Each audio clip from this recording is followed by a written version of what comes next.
Bonjour à tous, je vous retrouve une nouvelle fois pour une présentation de crayons faisant suite à la présentation des Castle Art Gold que je vous ai proposé il y a de cela quelques jours puisqu'il s'agissait des crayons à l'huile tout nouveaux de la gamme Castle Art et je vous avais montré dans le haul que j'avais reçu pour Noël de mon amie Laurine que j'embrasse encore une fois, que je remercie pour ce magnifique cadeau qu'elle m'a fait la surprise de m'offrir donc pour les fêtes, avec cette gamme de pastel teintes qui sont au nombre de 48 dans la série des Castle Art. Donc comme je vous l'avais dit lors du haul, je trouvais que le nuancier était proche, en tout cas le design nous rappelait évidemment la gamme des Holbein, mais effectivement ce ne sont, voilà, comme je ne les possédais pas, je ne savais pas ce qu'il en était en tout cas de ces crayons. Donc suite à ce haul, j'ai reçu beaucoup de messages de votre part me demandant de faire une présentation de ceci et c'est pour ça qu'on se retrouve aujourd'hui. Donc comme vous le voyez, ce sont des gammes pastel uniquement avec donc 48 nuances et ce sont des crayons cette fois-ci à la cire, donc dans la lignée des Castle Art on va dire classiques que l'on connaît depuis un certain temps déjà. Donc ce ne sont pas des crayons à l'huile, j'insiste, mais bien à la cire. Et je vais donc, tout comme les autres fois, pour les présentations de gamme de crayons, vous parler un petit peu du crayon lui-même, également du nuancier que l'on va réaliser ensemble, et je terminerai par une mise en couleur pour pouvoir vous en dire quelque chose de ces crayons. Alors, quand vous ouvrez donc cette boîte de 48, vous avez bien sûr tout un tas de dépliants expliquant différentes méthodes, etc. Vous avez également un nuancier qui est déjà préétabli, mais moi j'en ai préparé un autre qui va aller dans mon grand nuancier. Je vous rappelle que tout comme pour les Castle Art Gold, vous le retrouverez dans la boutique déjà broché pour pouvoir l'intégrer à votre livre nuancier si vous l'avez, si vous le souhaitez. Et donc maintenant on va regarder ce qu'il en est un peu plus de ces crayons. Donc je les ai sortis de leur boîte pour que vous puissiez apprécier le jeu de couleurs que l'on retrouve quand on sort les deux plateaux qui se trouvent donc dans cette boîte de 48 crayons. Donc évidemment ça nous rappelle les Holbein, il n'y a pas photo. Après en termes de texture, ce sera, je pense, évidemment différent parce que même si on a une série de pastels, les pigments, la qualité du bois et ainsi de suite ne pourront pas être vraiment comparables à des crayons haut de gamme, puisque là on est sur plutôt une moyenne gamme. Alors ce que j'apprécie d'ores et déjà dans ces crayons, c'est que les numérotations se suivent, c'est à dire qu'on va du numéro 1 jusqu'au numéro 48. Alors pour moi c'est très appréciable parce que pour les ranger, d'abord c'est super pratique, et puis c'est aussi plus facile de les retrouver puisqu'ils sont dans un ordre chronologique, ce qui est très rarement le cas dans les crayons qui ont tous des je vais pas y arriver, des numérotations différentes d'un crayon à l'autre, et ce qui peut compliquer les choses. Donc là c'est vrai que c'est très agréable, je trouve. Ensuite, en ce qui concerne le crayon en lui-même, donc on est sur un design qui est tout à fait équivalent à celui des Castle Art classiques à la cire. On retrouve donc un format rond avec un liseré argenté. Alors je vous ai sorti un Castle Art classique à la cire. Donc vous voyez qu'on a exactement le même diamètre, le même liseré argenté. Toutefois, au lieu d'avoir un corps noir avec l'embout nous indiquant la teinte du crayon, on a le crayon qui est entièrement réalisé à la teinte du crayon, ce qui nous donne ce magnifique arc-en-ciel qu'on retrouve en ouvrant la boîte. Autre petite particularité, donc bien sûr vous avez le logo Castle Art qui est ici. Là c'est le soft touch pour le crayon à la cire et là c'est le pastel teinte bien sûr pour la série pastel. Par contre pour la numérotation, tout comme pour les gold, on retrouvait des initiales. Ici, on retrouve à droite du nombre les initiales PT pour pastel teinte, ce qui nous permet également de les différencier. Donc, on est dans cette série donc des crayons à la cire. Pour les crayons à l'huile, je vous rappelle que le liseré était couleur or, ce qui nous permettait aussi de les différencier. Donc voici pour ce qu'il en est du design de ces crayons. Qu'est-ce que je peux vous dire d'autre? Oui, qu'en termes de prix, effectivement, on se retrouve sur quelque chose qui est beaucoup plus abordable que la série Pastel des Holbein, puisque pour 48 teintes, nous en avons pour à peu près 30 € avec les variations Amazon, alors que pour les Holbein, pour les 50 crayons pastel, donc il y en a 2 de plus, autant dire que c'est rien du tout, il y en a pour presque 150 €, pareil, selon les périodes et selon si vous commandez sur Amazon France ou Amazon Japan. Mais quoi qu'il en soit, c'est bien plus cher que cette série des Castle Art. Alors écoutez, ce que je vous propose de faire, c'est de vous laisser en musique pour la réalisation de mon nuancier. Je vous retrouve juste à l'issue pour vous donner les premières impressions et on enchaînera avec la mise en couleur. Donc je vous dis à tout de suite.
Me revoici à la fin de la mise en couleur du nuancier que vous avez pu suivre. Alors il a été un peu plus rapide que le précédent avec les golds puisque là on n'a que 48 teintes, donc c'était plutôt rapide, donc plutôt agréable. Alors sur la première impression, c'est qu'effectivement pour avoir utilisé juste avant ceci les golds, on n'a pas du tout la même texture. C'est-à-dire que là, c'est le, comment dire, la texture, le crayon, la mine, je vais y arriver, plus dure et moins crémeuse que les crayons gold. Ceci dit, on est quand même sur quelque chose de très similaire aux Castle Art classiques, qui sont d'ores et déjà très bien. Mais ma préférence, vous voyez, reste vraiment pour avoir réutilisé les crayons à la cire, la série à l'huile, sans problème. Pour le jeu des nuances, donc on a quelque chose qui est très joli et très harmonieux. Donc on a des déclinaisons, comme vous l'avez vu, hein, de jaune, de rosé, pâle. Pareil pour les verts, on a quelques turquoises et bleus. Ici, on a de nouveau quelques violets et roses un peu plus marqués avec deux gris. Celui-ci, le perle, est, je trouve, très joli. Il faudrait que je vous montre le nuancier des Holbein pour que vous vous rendiez compte. Je vous fais patienter quelques secondes, je vais vous le chercher. Alors, pour que je puisse vous montrer un petit peu à quel point les teintes sont similaires. Alors, je vais avoir du mal à faire rentrer les deux dans le champ. Je vais voir si je peux dézoomer un peu ou pas. Oui, parfait. Alors, comme vous le voyez, on a vraiment des jeux de teintes qui sont extrêmement similaires. Par exemple, là, la teinte Ivory Holbein est très proche du Orchid White de chez Castle Art. Et c'est comme ça pour différentes nuances. Donc, comme vous le voyez, on est sur quelque chose qui est assez proche. Je tourne et on retrouve ici aussi des teintes similaires, notamment celle-ci où je vous disais que je la trouve très jolie. Elle est également extrêmement proche du Sea Fog de chez, de chez Holbein. Donc on a quelque chose de tout à fait similaire. Ici, elle s'arrête par là, je crois, les teintes pastel, puisqu'ensuite, je crois que c'est à partir de là qu'on commence l'autre, enfin le reste de la série des Holbein. Donc, on a quelques teintes fluo qui ne sont pas dans la gamme Castle Art. Ceci dit, c'est pas non plus ceux qu'on utilise le plus. Mais voilà, sinon je trouve que le nuancier, vous voyez, il est très proche, très similaire. Donc c'est vrai que si la texture est très différente, les Holbein restent beaucoup plus crémeux, en tout cas au nuancier que j'ai pu réaliser sur les Castle Art. Les Holbein sont beaucoup plus crémeux que les Castle Art. En même temps, la texture n'a rien à voir, c'est très différent. Donc c'est difficile de comparer, encore une fois, deux gammes qui, entre guillemets, ne jouent pas dans la même catégorie, si je peux le dire comme ça. Donc, le mieux, quoi qu'il en soit, c'est de les tester sur une réelle mise en couleur. Donc, je vais essayer de trouver quelque chose qui puisse me permettre d'aller sur l'utilisation de cette gamme de pastels. C'est pas forcément évident, mais je voudrais vraiment me tenir à cette gamme. J'ajouterai toutefois un noir et un blanc, qui pour moi sont des incontournables dans une mise en couleur, sachant qu'ici, il n'y a pas de blanc et bien sûr, il n'y a pas de noir. Donc, je vais utiliser ce que j'ai sous la main, qui sont tout le temps à côté de moi, c'est les drawings. Donc, je vais utiliser, vous voyez, le drawing noir et le drawing blanc de chez Derwent. Ça m'évitera de sortir d'autres trousses. Et puis, bah, écoutez, on va se lancer sur une mise en couleur. Je vais les tester sur je pense, le Light Fast Paper, puisque c'est sur celui-ci que j'ai l'habitude de colorier. Ça me donnera un aperçu pour, entre guillemets, évaluer la différence que je peux ressentir ou les difficultés que je peux ressentir. Et je vous laisse en musique pour la découverte de cette mise en couleur. On se retrouve tout à la fin pour faire un bilan. À tout à l'heure.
Cette mise en couleur est donc terminée. Donc comme vous l'aviez vu, j'avais choisi cette illustration de Sandra Winter Art avec cette thématique de l'hiver qui, je trouve, dans des teintes pastel, se prêtait bien à l'utilisation donc de cette gamme de crayons.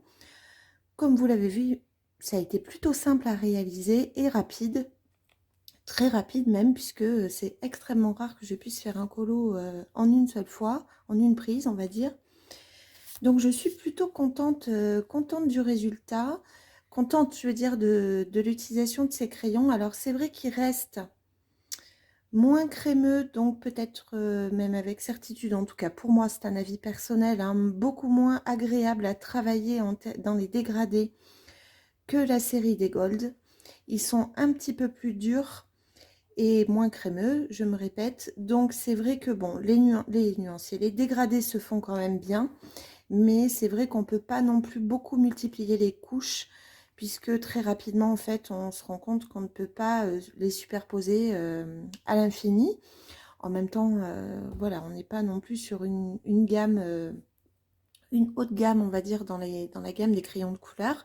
Mais voilà, ça reste des teintes qui sont très jolies. Si vous n'avez pas envie de dépenser 150 € pour 50 crayons, ce qui me paraît effectivement exorbitant à ce compte-là, autant prendre sur Amazon Japan la série des 150, ça reviendra beaucoup moins cher. Mais là, en l'occurrence, je trouve que c'est un super compromis. Ce sont des teintes qui s'utilisent très facilement. Donc, vous voyez, même pour la réalisation d'une peau claire, c'était plutôt facile. Mais après, il faut que l'illustration s'y prête si vous souhaitez utiliser uniquement cette gamme de crayons. Sinon, vous pouvez la compléter avec les crayons à la cire, voire même les crayons à l'huile hein, de la marque Castle Art. Je crois que quelqu'un m'avait posé la question, ces crayons se trouvent-ils dans les autres gammes de 120? Non, pas du tout. C'est sûr que non. Donc, ils se combinent parfaitement, mais c'est vraiment un nuancier qui est différent. Donc, je ne sais pas ce que vous penserez de cette mise en couleur. Je suis plutôt contente. En tout cas, ça donne envie de réutiliser ces crayons.